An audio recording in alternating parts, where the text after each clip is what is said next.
أعوذ بالله من الشيطان الرجيم بسم الله الرحمن الرحيم كل نفس ذائقة الموت فإنما توفون أجوركم يوم القيامة فمن زحزح عن النار وأدخل الجنة فقد فاز وما الحياة الدنيا إلا متاع الغرور. وقال النبي صلى الله عليه وسلم أكثروا ذكر هادم اللذات الموت.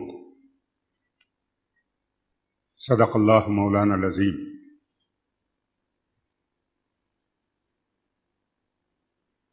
ಸರ್ವಸ್ತುತಿಯು ನನ್ನನ್ನು ನಿಮ್ಮೆಲ್ಲರನ್ನು ಸಮಸ್ತ ವಿಶ್ವವನ್ನು ಅದರೊಳಗೊಂಡಿರುವ ಸಕಲ ಚರಾಚರಗಳನ್ನು ಸೃಷ್ಟಿಸಿ ಪರಿಪಾಲಿಸುತ್ತಿರುವಂತಹ ಈ ಜಗತ್ತಿನ ಏಕೈಕ ಸೃಷ್ಟಿಕರ್ತನೂ ಒಡೆಯನೂ ಆರಾಧ್ಯನೂ ಅಧಿಪತಿಯೂ ಆದ ಅಲ್ಲಾಹನಿಗೆ ಮೀಸಲು. ಅವನ ಕೋಟಿ ಕೋಟಿ ಅನುಗ್ರಹಗಳು ಈ ಜಗತ್ತಿನಲ್ಲಿ ಮಾನವನ ಮಾರ್ಗದರ್ಶನಕ್ಕಾಗಿ ಬಂದ ಎಲ್ಲ ಪ್ರವಾದಿಗಳ ಮೇಲೆ, ದೇವ ಸಂದೇಶವಾಹಕರ ಮೇಲೆ ಸದಾ ವರ್ಷಿಸುತ್ತಿರಲಿ. ವಿಶೇಷವಾಗಿ ಅಂತಿಮ ಪ್ರವಾದಿ ಹಜರತ್ ಮೊಹಮ್ಮದ್ ಮುಸ್ತಫಾ ಸಲ್ಲಲ್ಲಾಹು ಅಲೈಹಿ ವಸಲ್ಲಂ ಅವರ ಮೇಲೆ. ಸ್ಟೂಡೆಂಟ್ಸ್ ಇಸ್ಲಾಮಿಕ್ ಆರ್ಗನೈಸೇಷನ್ ಇದರ ಪದಾಧಿಕಾರಿಗಳೇ,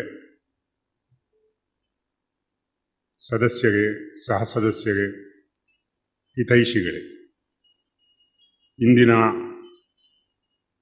ಈ ಸಮಾರಂಭದಲ್ಲಿ ಲೇಖನ ಸ್ಪರ್ಧೆಯ ಬಹುಮಾನ ಪಡೆದಂತಹ ಪ್ರಿಯ ಮಿತ್ರರೇ,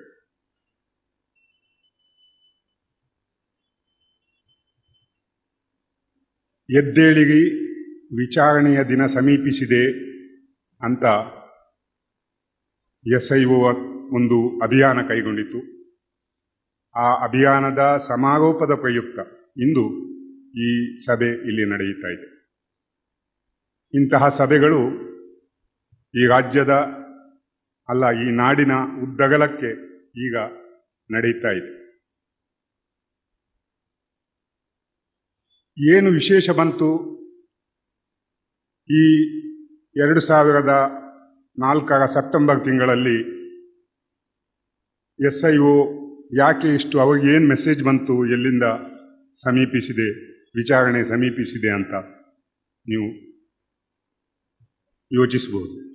ಯೋಚಿಸಬೇಕು.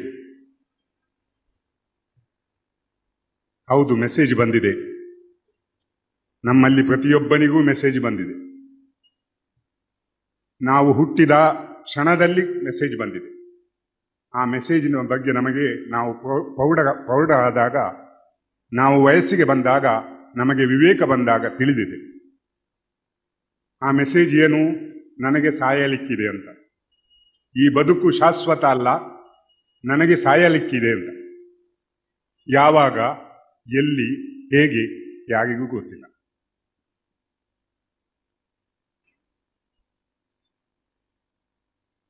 ನಮ್ಮ ಪೈಕಿ ಯಾವ ಮನುಷ್ಯನು ನಾನು ಇಂತಹ ಸ್ಥಳದಲ್ಲಿ, ಇಂತಹ ಪರಿಸ್ಥಿತಿಯಲ್ಲಿ, ಇಂತಹ ಸಮಯದಲ್ಲಿ ಸಾಯ್ತೇನೆ ಅಂತ ನಿಖರವಾಗಿ ಹೇಳುವ ಸ್ಥಿತಿಯಲ್ಲಿ ಇಲ್ಲ.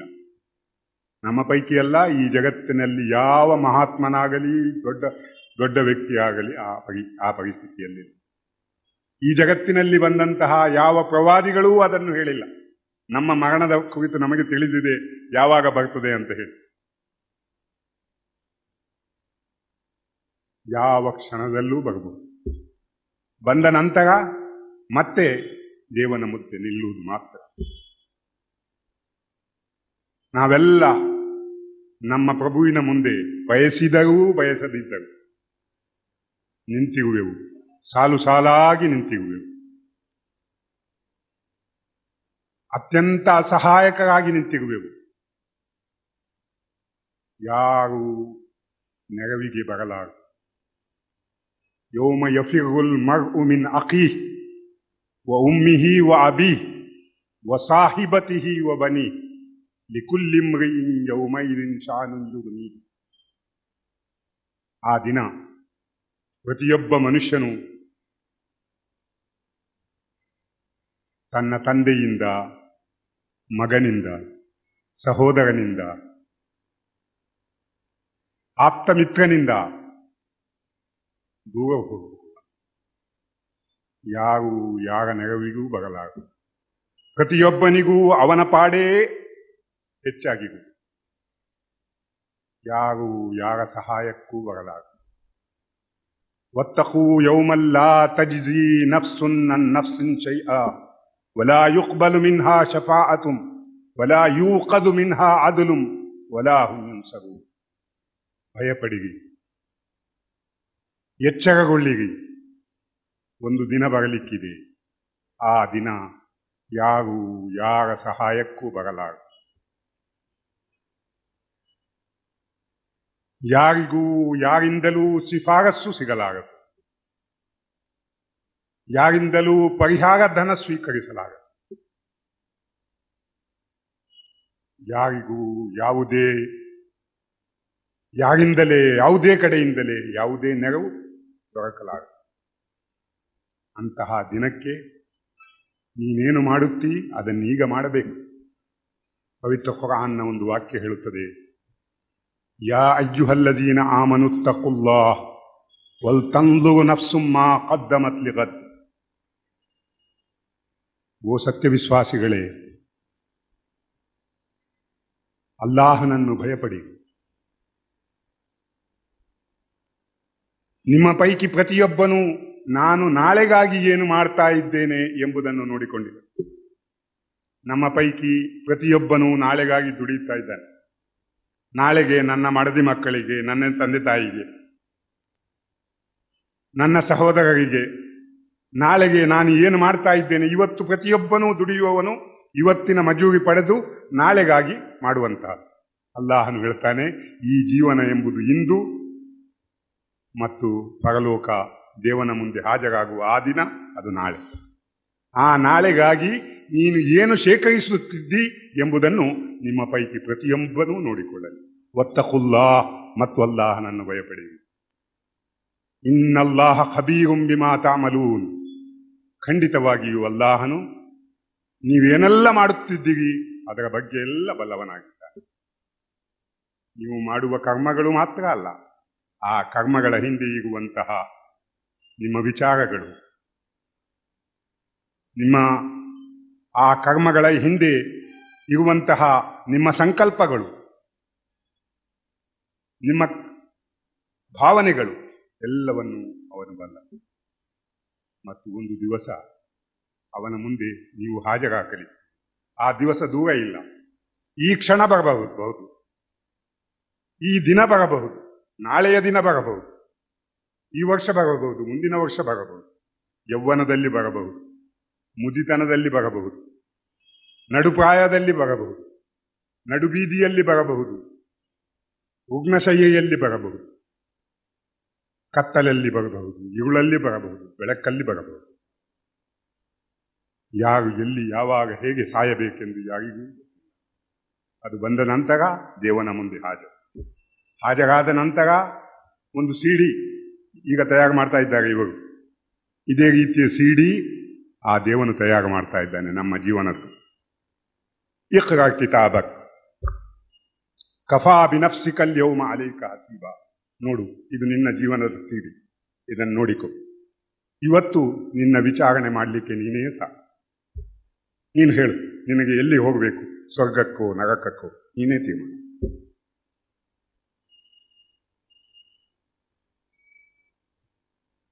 ಆಗ ಸತ್ಯ ನಿಷೇಧಿಯಾದ ವ್ಯಕ್ತಿ ಈ ಲೋಕದಲ್ಲಿ ಆ ಕ್ಷಣ ಬರುವುದನ್ನು, ಆ ದಿನ ಬರುವುದನ್ನು, ಆ ಭೇಟಿಯನ್ನು ನಿರಾಕರಿಸಿದಂತಹ ವ್ಯಕ್ತಿ ಹೇಳುವನು, ಮಾಲಿ ಹಾದಲ್ ಕಿತಾಬ್, ಇದೆಂತಹ ಗ್ರಂಥ ಇದು, ಲಾ ಯುಗಾದಿರು ಸಗೀರತಂ ವಲಾ ಕಬೀರತನ್ ಇಲ್ಲಾ ಅಹ್ಸಾಹ. ಇದರಲ್ಲಿ ನಾನು ಮಾಡಿದ ಅತಿ ಸಣ್ಣ ಪಾಪವೂ ಬಿಟ್ಟು ಹೋಗಿಲ್ಲ, ಅತಿ ದೊಡ್ಡ ಕರ್ಮವೂ ಬಿಟ್ಟು ಹೋಗಿಲ್ಲ, ಎಲ್ಲವೂ ಲಿಖಿತವಿದೆ. ಅಯ್ಯೋ ನನ್ನ ದುರದೃಷ್ಟವೇ, ಯಾ ವೈಲತನ ಮಾಲಿ ಹಾದಲ್ ಕಿತಾಬ್, ಅಯ್ಯೋ ನನ್ನ ದುರದೃಷ್ಟವೇ, ಇದು ಎಂತಹ ಗ್ರಂಥ ಇದು. ಅನಂತರ ಮನುಷ್ಯನು ಯಾ ಲೈತನಿ ಕುಂತು ತುರಾಬ, ನಾನು ಮಣ್ಣಲ್ಲಿ ಮಣ್ಣಾಗಿ ಹೋಗಿದ್ದರೆ ಎಷ್ಟು ಚೆನ್ನಾಗಿ, ನಾನು ಪುನಃ ಎದ್ದೇಳದಿದ್ದರೆ, ಈ ಜನ್ಮ ನನಗೆ ಸಿಗದೇ ಇದ್ದರೆ, ಈ ವಿಚಾರಣೆಯ ದಿನ ಬರದೇ ಇದ್ದರೆ, ಈ ದೇವನ ಮುಂದೆ ಆಗದೇ ಇದ್ದರೆ ಎಷ್ಟು ಚೆನ್ನಾಗಿತ್ತು ಅಂತ ಗೋಳಾಡುವನು. ಆದರೆ ಸಾಧ್ಯ ಇಲ್ಲ. ಈ ಲೋಕದಲ್ಲಿ ನಿನ್ನ ಜನ್ಮ ನಿನಗೆ ನಿರಾಕರಿಸಲು ಸಾಧ್ಯವಾಯಿತೆ? ಈ ಲೋಕದಲ್ಲಿ ನಿನ್ನ ಜನ್ಮ ಎಲ್ಲಿ ಆಗಬೇಕು, ಹೇಗೆ ಆಗಬೇಕು, ಯಾವ ತಾಯಿಯ ಹೊಟ್ಟೆಯಲ್ಲಿ ಹುಟ್ಟಬೇಕು, ಯಾವ ತಂದೆಯನ್ನು ಪಡೆಯಬೇಕು, ಯಾವ ದೇಶದಲ್ಲಿ ಹುಟ್ಟಬೇಕು, ಯಾವ ಭಾಷೆ ಆಡುವವನಾಗಿರಬೇಕು, ಯಾವ ಪ್ರದೇಶ ಬೇಕು, ಯಾವ ರಾಷ್ಟ್ರ ಬೇಕು, ಯಾವ ಕಾಲ ಬೇಕು ಎಂಬುದನ್ನು ನೀನು ಆಯ್ಕೆ ಮಾಡಿದ್ದೀಯ? ಖಂಡಿತ ಇಲ್ಲ. ಈ ಹುಟ್ಟನ್ನು ನಿನಗೆ ನಿರಾಕರಿಸಲು ಸಾಧ್ಯ ಇರಲಿಲ್ಲ. ನೀನು ಬಂದೆ, ನೀನು ಹುಟ್ಟಿದೆ. ಅದೇ ರೀತಿ ಆ ಹುಟ್ಟನ್ನು ಕೂಡ ನಿರಾಕರಿಸುವುದು ನಿನ್ನಿಂದ ಸಾಧ್ಯ ಇಲ್ಲ. ಹುಟ್ಟಲೇಬೇಕು, ಅವನ ಮುಂದೆ ಹಾಜರಾಗಲೇಬೇಕು, ಆ ಲೆಕ್ಕವನ್ನು ಪಡೆಯಲೇಬೇಕು. ಆದ್ದರಿಂದ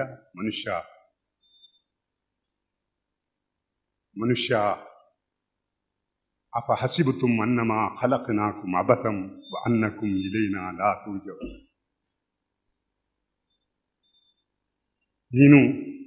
ನಿನ್ನನ್ನು ಹೀಗೆಯೇ ವ್ರತ ಸೃಷ್ಟಿಸಲಾಗಿದೆ, ನೀನು ನನ್ನ ಕಡೆಗೆ ಮರಳಲಿಕ್ಕೆ ಇಲ್ಲವೇ ಇಲ್ಲ ಅಂತ ಪರಿಗಣಿಸಿ. ಖಂಡಿತ ಅದು ಆಗೋದು ಸಾಧ್ಯ ಇಲ್ಲ.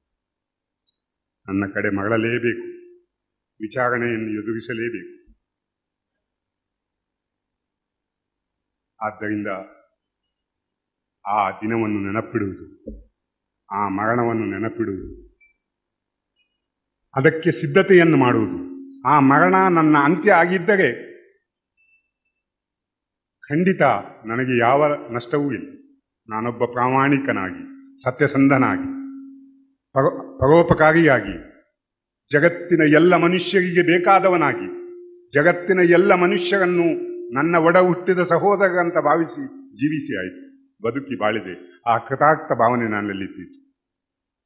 ಅವನ ಮುಂದೆ ಹಾಜರಾಗುವ ದಿನ ಬಂದರೆ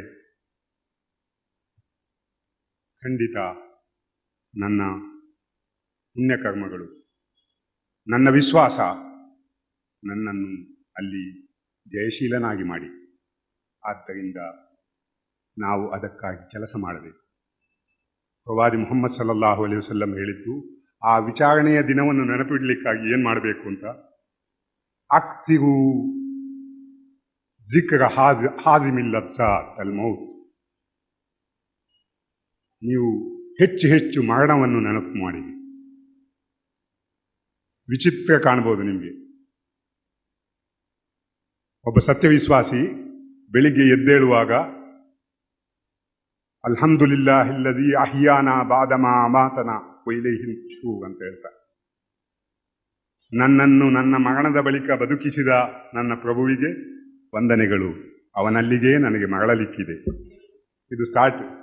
ಮರಣದ ನೆನಪು ನೀವು ಹಾಸಿಗೆಯಿಂದ ಎದ್ದಾಗಲೇ ಆರಂಭ ಆಗಬೇಕು. ಮತ್ತೆ ಪುನಃ ಹಾಸಿಗೆ ಹೋಗುವಾಗ ಬಿಸ್ಮಿಕಲ್ಲಾಹುಮ್ಮ ಅಮೂತು ಅಹಿಯಾ, ಓ ನನ್ನ ಪ್ರಭು, ನಿನ್ನ ನಾಮದಿಂದಲೇ ನಾನು ಸಾಯುತ್ತೇನೆ ಮತ್ತೆ ಬದುಕುತ್ತೇನೆ. ಈ ನಿದ್ರೆ ಎಂಬುದು ದಿನನಿತ್ಯ ಬರುವಂತಹ ಸಾವು, ತಾತ್ಕಾಲಿಕ ಸಾವು. ಇದನ್ನು ನೆನಪಿಸಬೇಕು. ಅದೇ ರೀತಿ ವಾಹನ ಏರುವಾಗ ಸುಬ್ಹಾನಲ್ಲಜೀ ಸಖ್ಖರ ಲನಾ ಹಾದಾ ವಮಾ ಕುನ್ನಾ ಲಹು ಮುಖ್ರಿನೀನ್ ವಇನ್ನಾ ಇಲಾ ರಬ್ಬಿನಾ ಲಮುನ್ಕಲಿಬೂನ್. ಈ ವಾಹನವನ್ನು ನನ್ನ ನಿಯಂತ್ರಣದಲ್ಲಿ ಕೊಟ್ಟಂತಹ ನನ್ನ ಪ್ರಭುವಿಗೆ ಸರ್ವಸ್ತುತಿಗಳು. ಅನ್ಯಥಾ ಅವನು ನಿಯಂತ್ರಣಕ್ಕೆ ಕೊಡದೇ ಇದ್ದರೆ ಇದನ್ನು ನಿಯಂತ್ರಿಸುವುದು ನನ್ನಿಂದ ಸಾಧ್ಯವಿರಲಿಲ್ಲ. ನಾನು ಅವನಲ್ಲಿಗೇ ಮರಳುತ್ತೇನೆ. ಮೂಢನಂಬಿಕೆಯವರಾದರೆ ಈ ಪ್ರಾರ್ಥನೆ ನೀವು ಹೇಳಿದ ಕೂಡಲೇ ಇಳಿದು ಬಿಡು ವಾಹನದಿಂದ, ನನ್ನ ಬಸ್ನಿಂದ ಅಂತ ಹೇಳಿಬಿಟ್ಟಾನ. ಏನು ಈ ವಾಹನಕ್ಕೆ ಏರ್ತಾ ನೀನು ಸಾವನ್ನು ನೆನಪು ಮಾಡ್ತೀಯ. ಇನ್ನ ಇಲಾ ರಬ್ಬಿನಾ ಲಮುನ್ಕಲಿಬೂನ್, ನಮಗೆಲ್ಲರಿಗೂ ನಮ್ಮ ಪ್ರಭುವಿನ ಕಡೆಗೇ ಹೋಗ್ಲಿಕ್ಕಿದೆ ಅಂತ. ಇದು ಮರಣವನ್ನೇ ನೆನಪಿಸ್ತಾ ವಾಹನ ಏರುವುದು ಮೂಢನಂಬಿಕೆ ಇಲ್ಲದಂತಹ. ಹೀಗೆ ದಿನಕ್ಕೆ ಪ್ರತಿ ಬಾರಿಯೂ ಎಷ್ಟು ಸಾಧ್ಯವೋ ಅಷ್ಟು ಮರಣವನ್ನು ನೆನಪಿಸಬೇಕು. ಮರಣವನ್ನು ನೆನಪಿಸಲಿಕ್ಕೆ ಪವಿತ್ರ ಕುರ್ಆನ್ನನ್ನು ಓದಿದರೆ ಸಾಕು. ಪವಿತ್ರ ಕುರ್ಆನ್ನ ಕನಿಷ್ಠ 3ನೇ ಅಂಶ ಭಾಗ ಪ್ರಳಯದ ದಿನದ ಕುರಿತು, ಪರಲೋಕ ಜೀವನದ ಕುರಿತು, ಮರಣದ ಕುರಿತು ಮತ್ತು ಮರಣಾನಂತರದ ವಿಷಯಗಳ ಕುರಿತು. ಆದ್ದರಿಂದ ಅದನ್ನು ಹೆಚ್ಚು ಹೆಚ್ಚು ಅಧ್ಯಯನ ಮಾಡ್ತಿರಬೇಕು, ಪರಲೋಕ ಜೀವನವನ್ನು ನೆನಪಿಡ್ಲಿಕ್ಕಾಗಿ. ಮತ್ತೆ ಕೊನೆಯದಾಗಿ ನಾನು ಪವಿತ್ರ ಕುರ್ಆನ್ನ ಒಂದು ವಾಕ್ಯವನ್ನು ನನ್ನ ಮಾತಿನ ಆರಂಭದಲ್ಲಿ ಓದಿದ್ದೇನೆ, ಅದರ ಕಡೆಗೆ ಸ್ವಲ್ಪ ಗಮನ ಹರಿಸಿ. ಕುಲ್ಲು ನಫ್ಸಿನ್ ಝಾಯಿಕತುಲ್ ಮೌತ್, ಪ್ರತಿಯೊಂದು ಆತ್ಮಕ್ಕೂ ಮರಣದ ರುಚಿಯನ್ನು ಅನುಭವಿಸಲೇಬೇಕು. ಹುಟ್ಟಿದ ಪ್ರತಿಯೊಬ್ಬ ಮನುಷ್ಯ ಸಾಯಲೇಬೇಕು. ಸಾವಿಲ್ಲದವನವನೊಬ್ಬ ಮಾತ್ರ. ಆದಿ ಇಲ್ಲದವ, ಅಂತ್ಯ ಇಲ್ಲದವ, ಹುಟ್ಟು ಇಲ್ಲದವ, ಸಾವು ಇಲ್ಲದವ. ಆ ಒಬ್ಬ ಪ್ರಭು ಮಾತ್ರ, ಆ ಸೃಷ್ಟಿಕರ್ತ ಪ್ರಭು ಒಬ್ಬ ಮಾತ್ರ, ಉಳಿದೆಲ್ಲದೂ ನಶ್ವರ. ಕುಲ್ಲು ನಫ್ಸಿನ್ ಝಾಯಿಕತುಲ್ ಮೌತ್ ಫಇನ್ನಮಾ ತುವಫೂನ ಉಜೂರಕುಂ ಯೌಮಲ್ ಕಿಯಾಮ. ನಿಮಗೆಲ್ಲರಿಗೂ ನಿಮ್ಮ ಮಜೂರಿಯನ್ನು ಕಿಯಾಮತ್ ದಿನದಂದು ಕೊಡಲಾಗುವುದು. ಅಲ್ಲಾಹನು ಹೇಳುದು, ನಿಮಗೆಲ್ಲರಿಗೂ ನಿಮ್ಮ ಮಜೂರಿ ಕೊಡಲಾಗುವುದು ಕಿಯಾಮತ್ ದಿನದಂದು. ಉಜೂರ್, ಅಜರ್ ಅಂದರೆ ಮಜೂರಿ, ಪ್ರತಿಫಲ. ನೀವೆಲ್ಲ ದುಡಿಲಿಕ್ಕೆ ಬಂದದ್ದು ಈ ಲೋಕದಲ್ಲಿ. ದೇವನ ದಾಸರಾಗಿ ಅವನ ಸಾಮ್ರಾಜ್ಯವನ್ನು, ಆಕಾಶ ಲೋಕಗಳಲ್ಲಿ ಇರುವಂತೆ ಈ ಭೂಲೋಕದಲ್ಲೂ ಅವನ ಸಾಮ್ರಾಜ್ಯವನ್ನು ಸ್ಥಾಪಿಸಲಿಕ್ಕಾಗಿ, ಅವನ ಧರ್ಮವನ್ನು ಉತ್ಥಾನಗೊಳಿಸಲಿಕ್ಕಾಗಿ ನೀವು ಪ್ರಯತ್ನಿಸಿದರೆ, ನಿಮ್ಮ ಜೀವನವನ್ನು ಅದಕ್ಕಾಗಿ ನೀವು ಸವಿಸಿದರೆ, ಅವನ ದಾಸ್ಯದಲ್ಲಿ, ಅವನ ಆರಾಧನೆಯಲ್ಲಿ, ಅವನ ಧರ್ಮದ ಉತ್ಥಾನದ ಕಾರ್ಯದಲ್ಲಿ ನೀವು ನಿರತರಾದರೆ, ಫಇನ್ನಮಾ ತುವಫೂನ ಉಜೂರಕುಂ ಯೌಮಲ್ ಕಿಯಾಮ, ಅದು ಕಿಯಾಮತ್ ದಿನದಂದು ನಿಮಗೆಲ್ಲರಿಗೂ ನಿಮ್ಮ ಮಜೂರಿಯನ್ನು ಕೊಡಲಾಗುವುದು. ಫಮನ್ ಜುಹ್ಜಿಹ ಅನಿನ್ ನಾರಿ ವಉದ್ಖಿಲಲ್ ಜನ್ನತ ಫಖದ್ ಫಾಜ್.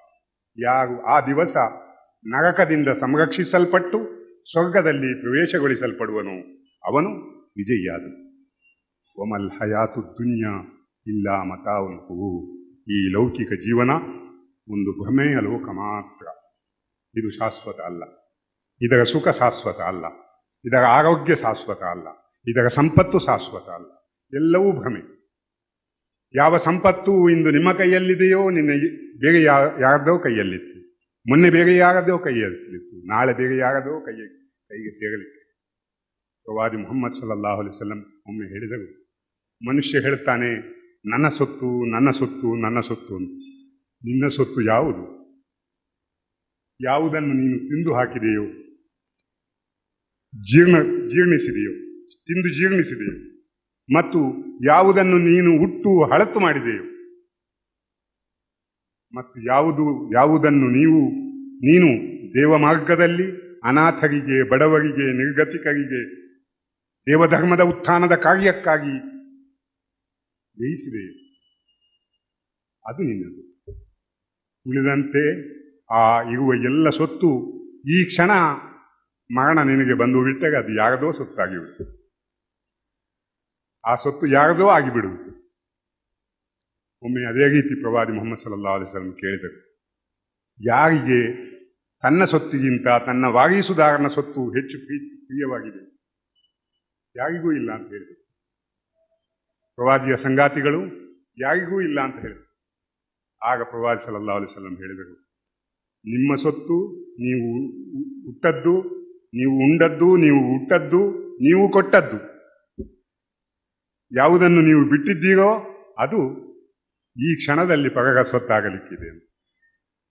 ಆದ್ದರಿಂದ ನಿಮ್ಮ ಬಾಗಿಸುದಾರರ ಸೊತ್ತು,